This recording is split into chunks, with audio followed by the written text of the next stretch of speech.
अस्सलामुअलैकुम नाजरीन हजरात, चैनल को अभी सब्सक्राइब नहीं किया है तो चैनल को सब्सक्राइब कर लीजिए, साथ में बेल आइकन ज़रूर दबा दीजिए ताकि आने वाली वीडियो की नोटिफिकेशन आपको मिलती रहे।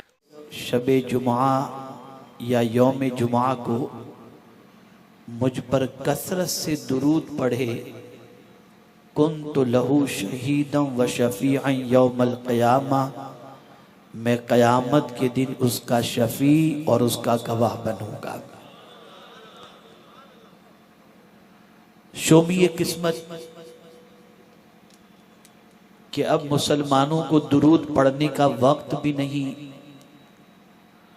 और न उनकी जबान दुरूद के लिए जुम्बिश देती हुई नजर आती है।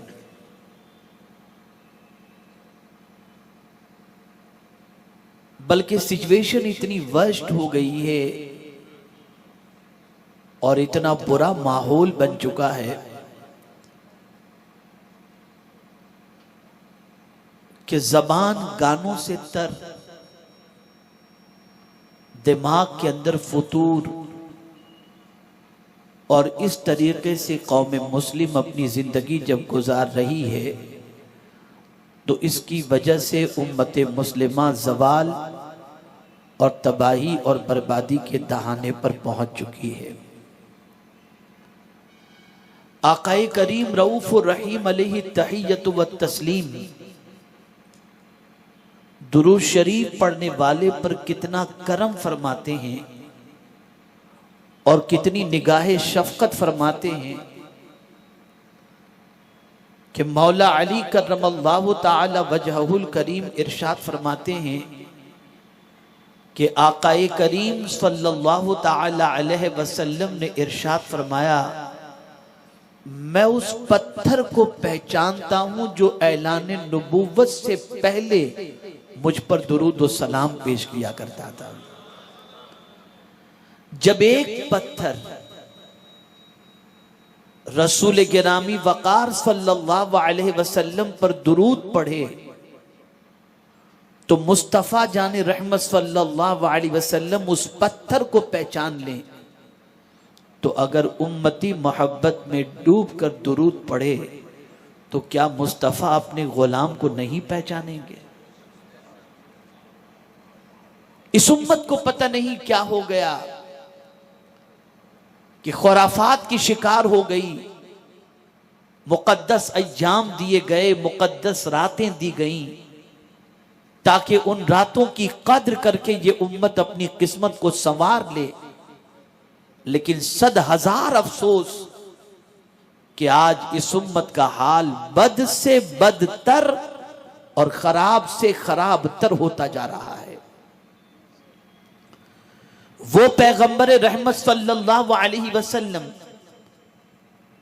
जो गिरी हुई उम्मत को उठाने के लिए तशरीफ लाए, वो पैगंबर रहमत सल्लल्लाहु अलैहि वसल्लम जो सिसकती हुई इंसानियत को सबक इंसानियत सिखाने के लिए तशरीफ लाए, वो पैगंबर रहमत सल्लल्लाहु अलैहि वसल्लम जिन्होंने न जाने कितने भटके हुओं को सीधा रास्ता दिखा दिया, बल्कि अगर ये कहूं तो गलत न होगा, जो भटके हुए थे उन्हें हादी बना दिया और उनकी जिंदगी से वाबस्ता होने वाले लोग सीधे रास्ते के मुसाफिर बन गए। आज उम्मत मुस्लिमा ये शिकायत और कंप्लेन कर रही है, 1.5 अरब से ज्यादा मुसलमान पूरी दुनिया में होने के बावजूद, कि अफसोस के साथ हम ये कहते हैं हमारा कोई लीडर नहीं, हमारा कोई कायद नहीं। हैरत की बात है, हजारों यूनिवर्सिटी कायम कर ली जाए, सैकड़ों कॉलेज कायम कर लिए जाएं, उसके बावजूद भी अगर उम्मत ये कहती हो कि हमारे पास एक लीडर नहीं, तो कितने अफसोस की बात है। लेकिन अगर पैगंबर रहमत सल्लल्लाहु अलैहि वसल्लम के दावत के 23 साला कारनामे को अगर देखा जाए तो कुर्बान जाइए कि पैगंबर आजम ने मुक्तदी तैयार नहीं किए बल्कि मुक्तदा तैयार किए, और खुद हुजूर ने फरमाया अस्हाबी कन्नुजूम बिअय्यिहिम इक्तदैतुम इतदैतुम, मेरे सहाबा तारों की तरह हैं, उनमें से जिसकी पैरवी करोगे तुम हिदायत पा जाओगे। एक कायद हुजूर ने नहीं दिया, बल्कि 1 लाख से जायद कायदों की जमात हुजूर ने हमें अता फरमा दी। वो रसूल जिनकी जिंदगी, जिनके शबो रोज हमें कामयाबी और कामरानी का दर्स देते हैं, आज हमने हमारी जिंदगी और हमारा ताल्लुक उस पैगंबर रहमत सल्लल्लाहु अलैहि वसल्लम से कमजोर कर दिया और काफी हद तक हमने अपने ताल्लुक को तोड़ दिया है। तलाश कर रही है ये उम्मत कि हमें कामयाबी की कोई राह मिल जाए। ताज्जुब की बात है,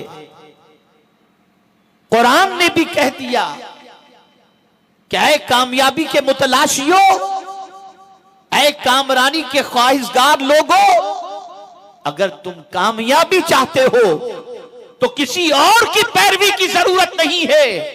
इत्तबिऊहु लअल्लकुम तहतदून, मेरे महबूब की पैरवी करो ताकि तुम्हें हिदायत नसीब हो जाए।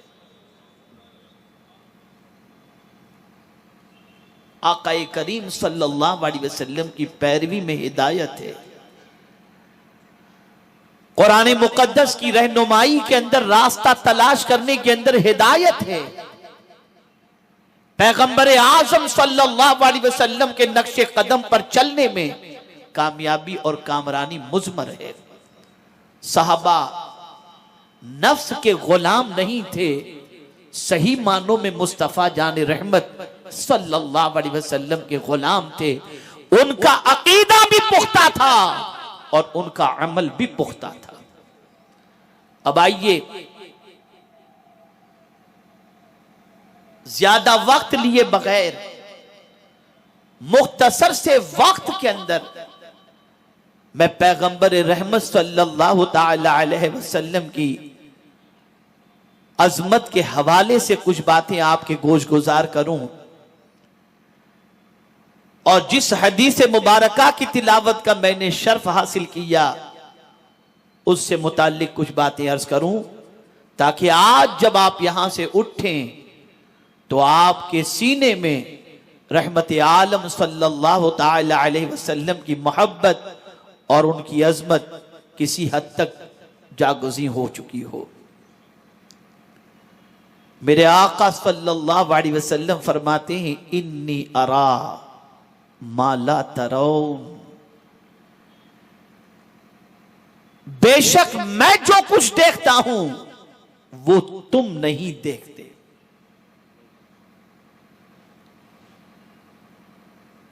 आज दुनिया के इंसान की सिचुएशन क्या है?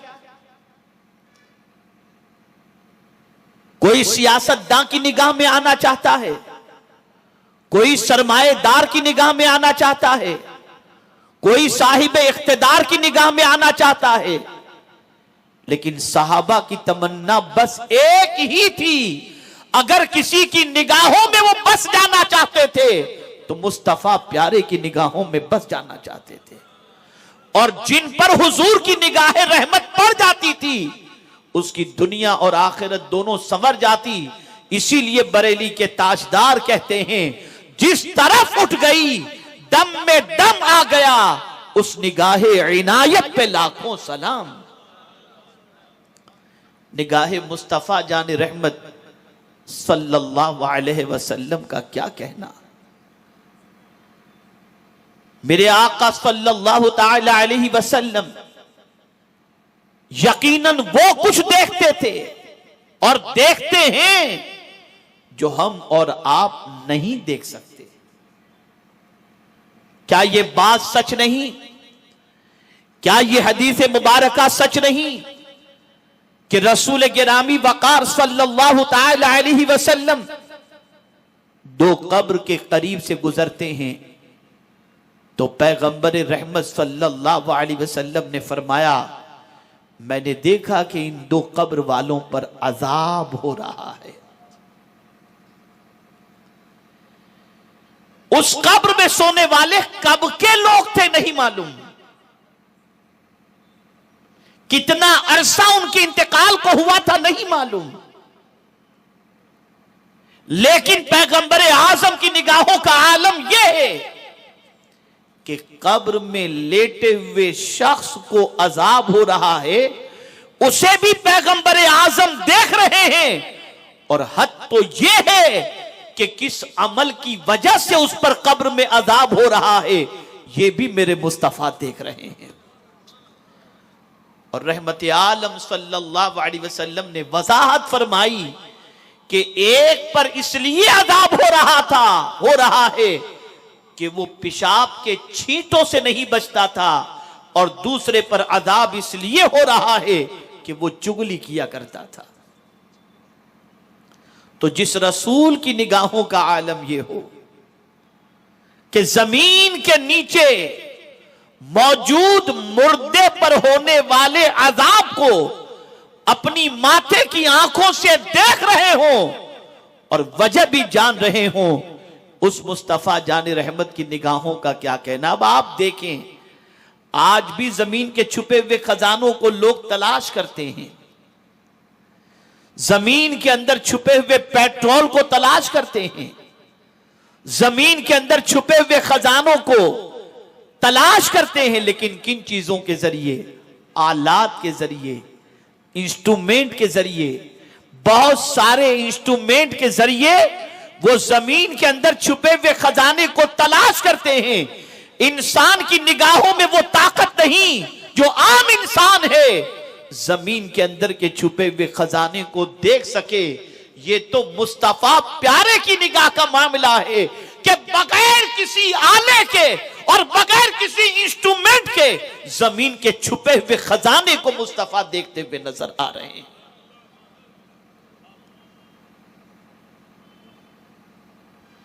ए रसूल गिरामी वकार सल्लल्लाहु ताला अलैहि वसल्लम के दीवानों, एक वजूद है हमारा,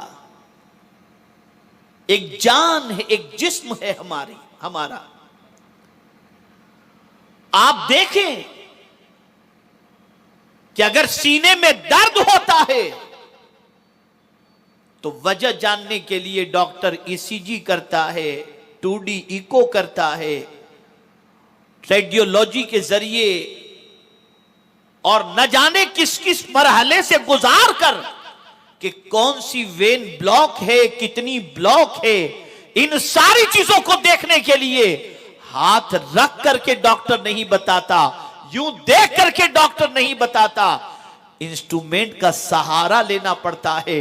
लेकिन या रसूल अल्लाह, आपकी अजमतों पर कुर्बान कि आप तो इस तरह से देखते हैं कि कोई दूसरा उस तरह से देखने की ताकत नहीं रखता। एक सहाबी हुजूर की बारगाह में हाजिर आए, इंतजार कर रहे थे कि मौका मिले तो मैं हुजूर से सवाल करूं, लेकिन मौका न मिला। जोहर का वक्त गुजर चुका, मौका न मिला। अस्र का वक्त गुजर चुका, मौका न मिला। यहां तक के वक्त गुजरता चला गया, लेकिन जब वक्त मिला तो इससे पहले कि वो हुजूर से अपने आने के मामले की वजाहत करें कि मैं क्यों आया हूं, मेरे मुस्तफा ने खुद फरमा दिया, क्या मैं तुम्हें बता दूं कि तुम क्यों आए हो या तुम मुझे बताओगे कि क्यों आए हो? अल्लाह अकबर। वो सहाबी कहते हैं हुजूर अगर आप बता दे तो सुभान अल्लाह। तो मेरे मुस्तफा जाने रहमत ने फरमाया, तुम इसलिए आए हो कि तुम ये पूछना चाहते हो कि नेकी किसे कहते हैं और गुनाह किसे कहते हैं। सहाबी रसूल ने जवाब में अर्ज किया, सदक़त या रसूल अल्लाह, ए अल्लाह के रसूल आपने सच फरमाया है। मेरे आका ने फरमाया, नेकी हुस्ने अखलाक का नाम है और बुराई गुनाह। जिस काम को करने में दिल में खटका पैदा हो उसे गुनाह कहा जाता है।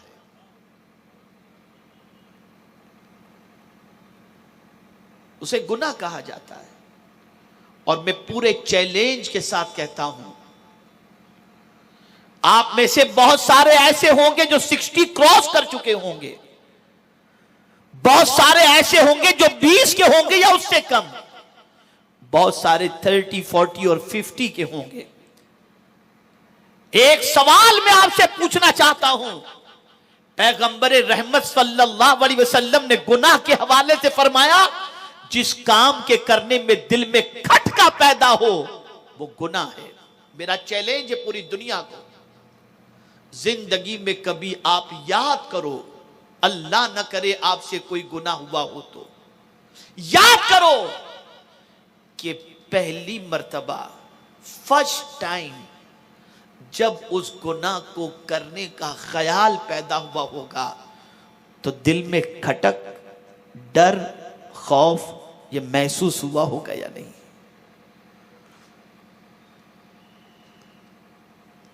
अब तो यूट्यूब, सोशल मीडिया, घरों में टेलीविजन, इसलिए सिनेमा घरों में जाकर पिक्चर देखने का रिवाज कम से कम तर होता चला गया। लेकिन याद करो उस जमाने को, मैं 60 इयर्स के जो ओल्ड हैं उनसे मैं क्वेश्चन करता हूं, अगर कोई शरीफ खानदान का है और आज से 40 साल पहले जब थिएटर ही के अंदर आदमी पिक्चर देखने जाया करता था, तो आप याद करें, पिक्चर देखने जाने से पहले आदमी राइट लेफ्ट सब जगह देखता था कि कोई देख तो नहीं रहा, कोई देख तो नहीं रहा। आज भी अगर कोई जिना के अड्डे पर जाना चाहता है तो राइट लेफ्ट देखता है कि कोई देख तो नहीं रहा। मैं पूछना चाहता हूं कि ये क्यों राइट लेफ्ट देख रहा है? उसकी वजह सबसे बड़ी ये है कि पैगंबर रहमत ने गुनाह के हवाले से बता दिया कि जिस काम के करने में दिल में खटका पैदा हो, हमारा एक ज़मीर हमारे अंदर मौजूद है, जिस ज़मीर के सिचुएशन को पैगंबर आजम ने वाज़ेह कर दिया कि ये तुम्हारा ज़मीर तुम्हें अच्छाई और बुराई के हवाले से रहनुमाई करेगा। जब जब तुम नेकी करोगे तुम्हें खुशी होगी, और जब जब गुनाह करने का इरादा करोगे तुम्हारे दिल के अंदर खटका पैदा होगा। इसको दूसरे एग्जाम्पल के जरिए मैं समझाऊं, और शायद ये एग्जाम्पल बहुत अच्छी तरह से जहन में महफूज हो जाए। दुनिया में जब भी कोई गुनाह करता है तो वो चाहता है कि उसका गुनाह जाहिर न हो। कोई भी पाप करने वाला इंसान पाप छुपाना चाहता है, जाहिर करना नहीं चाहता। आखिर ये छुपाने का जज्बा उसके अंदर क्यों है? अंदर का ज़मीर उसे कहता है तूने अच्छा काम नहीं किया, अगर ये काम जाहिर हो गया तेरी रुसवाई हो जाएगी, तेरी इज्जत चली जाएगी।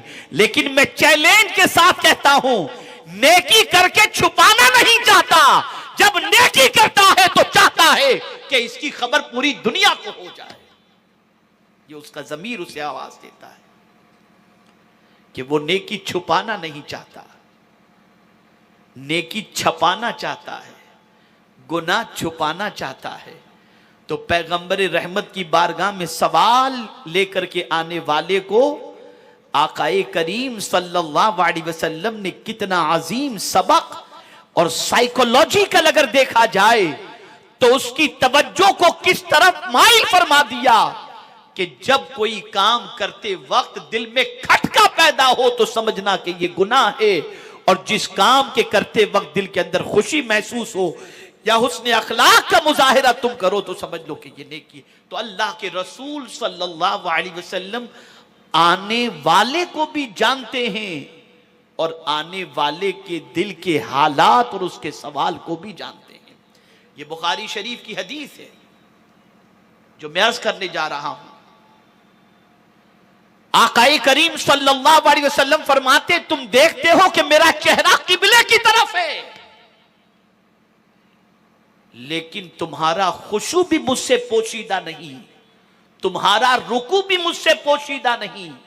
अल्लाह अकबर इमाम मुसल्ले पर होता है, मुक्तदी पीछे होते हैं, लेकिन या रसूल अल्लाह आपकी अजमतों पर कुर्बान कि मुसल्ले पर रहते हुए भी मुक्तदी रुकू में है, या मुक्तदी का दिल अल्लाह की बारगाह में झुका है या नहीं झुका, ये भी आप देख लेते हैं। तो फिर मुझे कहने दो कि जो रसूल मुक्तदियों के दिलों के हालात से बाखबर है, वो अपने उम्मत के भी हालात से यकीनन बाखबर होगा, बाखबर होगा।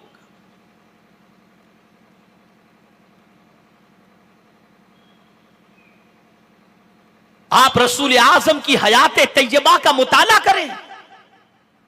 उमैर, सफवान, ये दो लोग वो हैं कि उमैर का बेटा जंगे बद्र के अंदर गिरफ्तार हुआ, सफवान के रिश्तेदार जंगे बद्र में मारे गए, और जब पलटकर मक्का मुकर्रमा में असातीन कुरैश का काफिला पहुंचा तो मातम कुना थे सब। एक दिन उमैर और सफवान की मुलाकात हतीम काबा में हुई तो उमैर ने सफवान से कहा कि जी चाहता है माअज़ल्ला कि मोहम्मद अरबी सल्लल्लाहु अलैहि वसल्लम को कत्ल कर दूं, लेकिन मुझ पर कर्ज है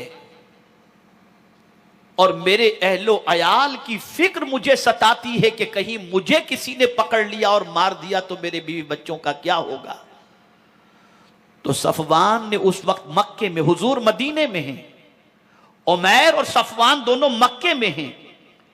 तो सफवान ने उमैर से कहा, उमैर तेरे कर्ज की जिम्मेदारी मैं लेता हूं और तेरे बीवी बच्चों की भी जिम्मेदारी मैं लेता हूं। जब तक मैं जिंदा हूं तेरे बीवी बच्चों को आंच आने नहीं दूंगा और किसी किस्म की तकलीफ होने नहीं दूंगा।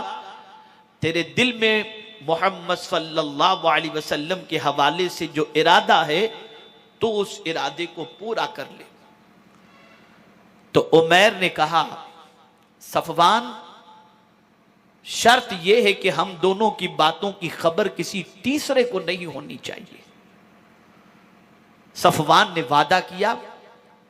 उमैर अपने घर गया, जाने के बाद तलवार को जहर के अंदर भिगोई, तेज सवारी का इंतजाम किया और तेज सवारी पर सवार होकर गलत इरादे से मदीने के लिए रवाना हुआ। जब मदीने मुनव्वरा में दाखिल हुआ तो मक्के की तरफ से उठने वाली गर्द गुबार को सहाबा किराम अलैहिमुर रिज़वान जो मस्जिद नबवी शरीफ के करीब थे उन्होंने देखा, सोचा कौन मक्के से आ रहा है। गर्द गुबार छटी, चेहरा जाहिर हुआ तो फारूक आजम ने देखा कि वो कोई और नहीं उमैर आ रहा है। फारूक आजम अलर्ट हो गए और वो आया, आकर के फौरन अपनी सवारी को बांधा और मस्जिद नबवी शरीफ में सीधा हुजूर के पास जाने लगा। फारूक आजम पहले पहुंच गए और रोका उमैर को।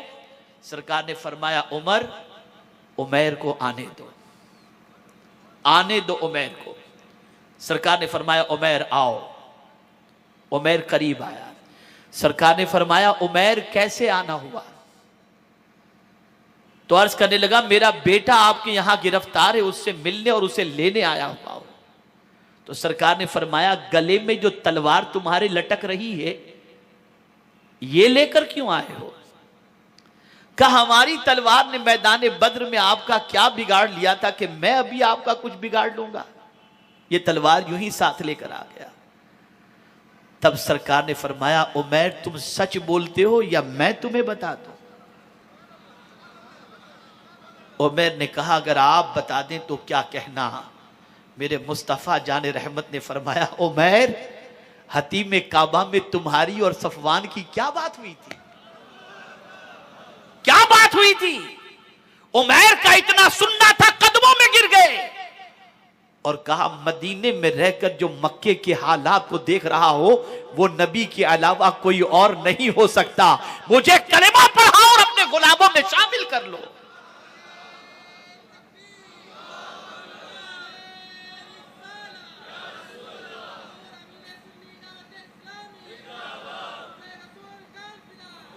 और फिर यही उमैर सहाबी रसूल बनकर हजरत उमैर बन गए। मैं पूछना चाहता हूं, निगाहे मुस्तफा जाने रहमत का आलम यह है कि मदीने में रहते हुए मक्के के हालात और मक्के वालों के हालात से भी मुस्तफा जाने रहमत सल्लल्लाहु अलैहि वसल्लम बाखबर है। अब अगर कोई कहे कि इतनी तेज निगाह कि मीलों दूर का हुजूर देख ले, तो आइए मैं आपको बताऊं, जब कोहे तूर पर हजरत मूसा अलैहिस्सलाम तशरीफ ले गए और रब्बे कदीर जल्ल जलालहू ने तजल्ली फरमाई, आप तजल्ली की ताब न ला सके और बेहोश हो गए, लेकिन उस तजल्ली को देखने के बाद हजरत मूसा अलैहिस्सलाम के देखने की पोजीशन यह थी कि 30 मील की दूरी पर अगर किसी काले साफ सुथरे पत्थर पर कोई चूंटी चलती होती तो हजरत मूसा उसे देख लिया करते। 30 मील की दूरी पर। तो तजल्ली देखने का ये आलम, तो जिसने जाते बारी ताला को देखा हो उसकी निगाहों का आलम क्या होगा। इसीलिए आला हजरत कहते हैं, किसको देखा ये मूसा से पूछे कोई, आंख वाले की हिम्मत पे लाखों सलाम। ए रसूल गिरामी वकार सल्लल्लाहु ताला अलैहि वसल्लम के दीवानों, अल्लाह ने हुजूर को यह बीनाई अता फरमाई। जंगे मोता के मौके पर आप देखें, जंग हो रही है और सरकार मदीने में तशरीफ फरमा है और इरशाद फरमाते हैं, अभी अलम फलां के हाथ में, अभी अलम फलां के हाथ में, अभी जंग शबाब पर है और अभी अलम खालिद बिन वलीद ने संभाल लिया है और देखो अब ये फतह हो गई। अल्लाह अल्लाह। जब जंग से वापसी के बाद एक सहाबी हाजिर आए तो हुजूर ने फरमाया, वो जब जंग की दास्तान सुनाना चाहते थे तो सरकार ने फरमाया, तुम सुनाते हो या मैं सुना दूं। अर्ज करने लगे, हुजूर आप सुना दे तो सुभान अल्लाह। सरकार ने एक एक बात जब बताई तो वो कसम खा करके कहते हैं, जो कुछ मुस्तफा ने फरमाया वही सच है और ऐसा ही हुआ था। ये रसूल गिरामी वकार सल्लल्लाहु अलैहि वसल्लम की निगाहों का आलम है। ये रहमत आलम सल्लल्लाहु ताला अलैहि वसल्लम की निगाह नबुव्वत का आलम है। मुझे अफसोस है इस बात पर कि इतनी अजमत वाले रसूल के हम उम्मती हैं, लेकिन हमने अपने नबी की अजमत बताकर अपने नबी की मोहब्बत लोगों के दिलों में पैदा करने की कोशिश नहीं की।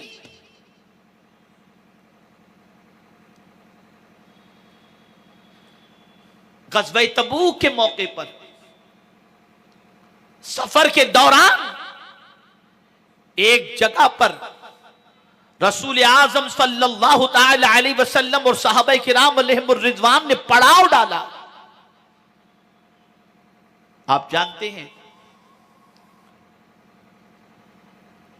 फज्र के बाद, तुलूए आफताब के थोड़ी देर के बाद जब निगाह उठी तो आसमान पर जिया पाशियां, नूर, अनवार बेपनाह नजर आए। सहाबा किराम अलैहिमुर रिज़वान को हैरत हुई कि आखिर आज सुबह सुबह इतना नूर क्यों नजर आ रहा है। इतने में जिब्रील अमीन अलैहिस्सलातु व तस्लीम मेरे आका सल्लल्लाहु अलैहि वसल्लम की बारगाह में हाजिर आए तो रहमत आलम सल्लल्लाहु अलैहि वसल्लम ने फरमाया, जिब्रील क्या बात है, सूरज तो रोज रोज निकलता है लेकिन आज आसमान पर इस तरीके से नूरानियत क्यों नजर आ रही है। तो अब गौर से सुनिए, हजरत जिब्रील अमीन अलैहिस्सलातु व तस्लीम ने अर्ज किया, या रसूल अल्लाह सल्लल्लाहु ताला अलैहि वसल्लम, मदीने मुनव्वरा में आपके एक सहाबी का विसाल हो गया है जिनके जनाजे में शरीक होने के लिए 70,000 फरिश्ते आसमान से नीचे उतरे हैं। ये नूर उसी का है, ये नूर उसी वजह से है। तो पैगंबर आजम सल्लल्लाहु अलैहि वसल्लम ने जिब्रील अमीन से पूछा, ए जिब्रील, मेरा वो उम्मती ऐसा कौन सा अमल करता था जिसकी वजह से उसके जनाजे में 70,000 फरिश्ते आ गए? तो आप जानते हैं जिब्रील अमीन ने क्या जवाब दिया। अर्ज करते हैं, या रसूल अल्लाह सल्लल्लाहु ताला अलैहि वसल्लम, उनको सूरह इखलास से बड़ी मोहब्बत थी। वो उठते बैठते चलते फिरते सूरह इखलास पढ़ा करते थे। बस इसकी वजह से मेरे करीम ने ये करम फरमाया कि इनका विसाल हुआ तो 70,000 फरिश्ते इनके जनाजे में शरीक होने के लिए आ गए। और उसके बाद हजरत जिब्रील अमीन अलैहिस्सलातु व तस्लीम ग़ज़वे तबूक के रास्ते से लेकर मदीने का मामला सैकड़ों मील का फासला था, लेकिन जिब्रील अमीन ने अपना पर मारा तो जमीन के दरमियान जितने पहाड़ थे, दरख्त थे, सब बैठ गए। और हुजूर ने उधर से अपने उम्मती के जनाजे को देख लिया और फिर सरकार ने वहां से अपने उम्मती की नमाजे जनाजा पढ़ाई। ये निगाह मुस्तफा। अरे मुझे हैरत होती है, माइक्रोस्कोप और टेलीस्कोप के हवाले से एक इंसान यकीन कर लेता है कि इसके जरिए हजारों मील के फासले पर हर चीज को देखा जा सकता है। तो मैं पूछना चाहता हूं, इंसान का बनाया हुआ इंस्ट्रूमेंट जब फासले की चीजों को दिखा सकता है, तो जिसको खुदा ने अपना महबूब बनाया हो उस रसूल की निगाहों का आलम क्या होगा। इंस्ट्रूमेंट बनाने वाले इंसान से पढ़ते हैं, इंस्ट्रूमेंट बनाने वाले इंसान के पास जानू अदब तय करते हैं, इंस्ट्रूमेंट बनाने वाले किसी कॉलेज और यूनिवर्सिटी में जाकर पढ़ते हैं, लेकिन नबी किसी इंसान से नहीं, बराहे रास्त खुदा से इल्म हासिल करता है। तो इंसानों से इल्म हासिल करने वाले के इल्म का जब ये मकाम हो सकता है, तो जो खुदा से इल्म हासिल करता हो उस मुस्तफा के इल्म और नजर का आलम क्या होगा। इसीलिए मैं अक्सर कहा करता हूं कि हुजूर से नजर करम की भीख मांगा करो, और हुजूर से नजर करम की भीख मांगना ये कुरान ने सिखाया है, ये कुरान ने सिखाया है। आज न जाने इंसान किस किस को खुश करने और किस किस की नजरों में समाने के लिए क्या से क्या जतन करता है, लेकिन साहबा की पोजीशन ये थी, वो किसी और की निगाहों में आना नहीं चाहते थे, बस वो तो ये चाहते थे हुजूर की निगाहे करम पड़ जाए। इसलिए कि दुनिया के इंसान की निगाह पड़ेगी, चंद दिनों के लिए आपको फायदा पहुंच सकता है, लेकिन हुजूर की निगाहे करम पड़ गई तो दुनिया भी संवर जाएगी और आखिरत भी संवर जाएगी। कुरान हुजूर से नजर करम की भीख मांगने की तालीम देता है। कुरान कहता है, या अय्युहल्लज़ीना आमनू ला तक़ूलू राइना वक़ूलू उन्ज़ुरना। ए ईमान वालो, राइना न कहो, उन्ज़ुरना कहो, यानी हुजूर हम पर नजर करम फरमाए, नजर करम फरमाए। और यही वजह है कि सहाबाए किराम अलैहिमुर रिदवान जिस्मानी तकलीफ हो, मादी तकलीफ हो, दीनी तकलीफ हो, दुनियावी तकलीफ हो, दुनिया की तकलीफ हो या आखिरत की तकलीफ हो, अगर वो किसी से इस्तिगासा करते थे तो पैगंबर रहमत की बारगाह से इस्तिगासा करते थे, हुजूर से इस्तिगासा करते थे।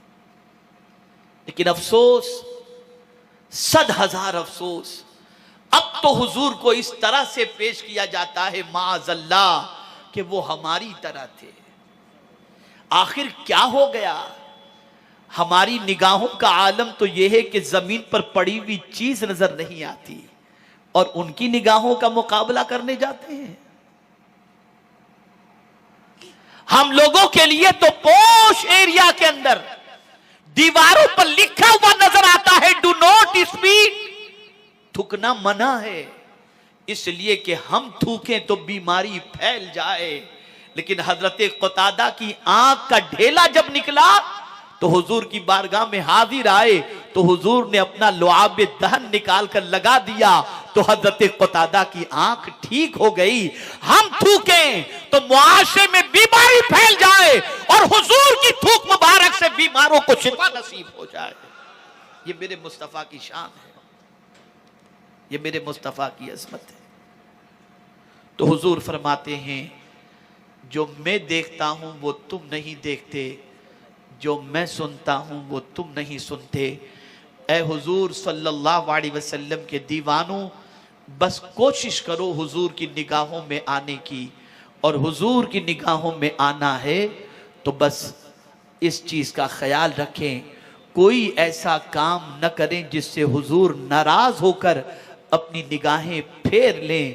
काम ऐसा करो कि हुजूर देखें तो राजी हो जाएं, और राजी जब हो जाएंगे तो मुस्तफ़ा जान रहमत सल्लल्लाहु अलैहि वसल्लम दुआ फरमा देंगे।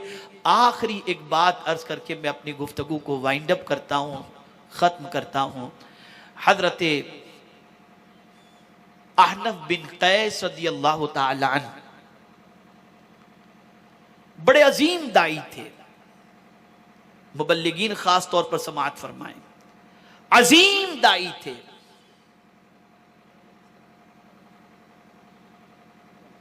एक इलाके के अंदर दीन की तबलीग के लिए पहुंचे, दावत दीन के फराइज उन्होंने अंजाम दिए, कुरान सिखाया, मोहब्बत रसूल पिलाया।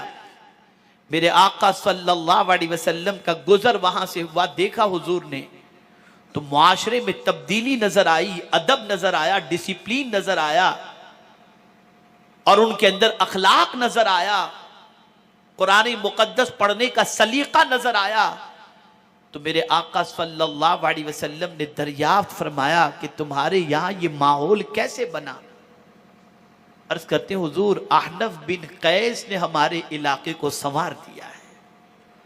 तो सरकार ने दुआ फरमाई, अल्लाहुम्मा गफिर लि अहनफ, अल्लाहुम्मा गफिर लि अहनफ, अल्लाहुम्मा गफिर लि अहनफ।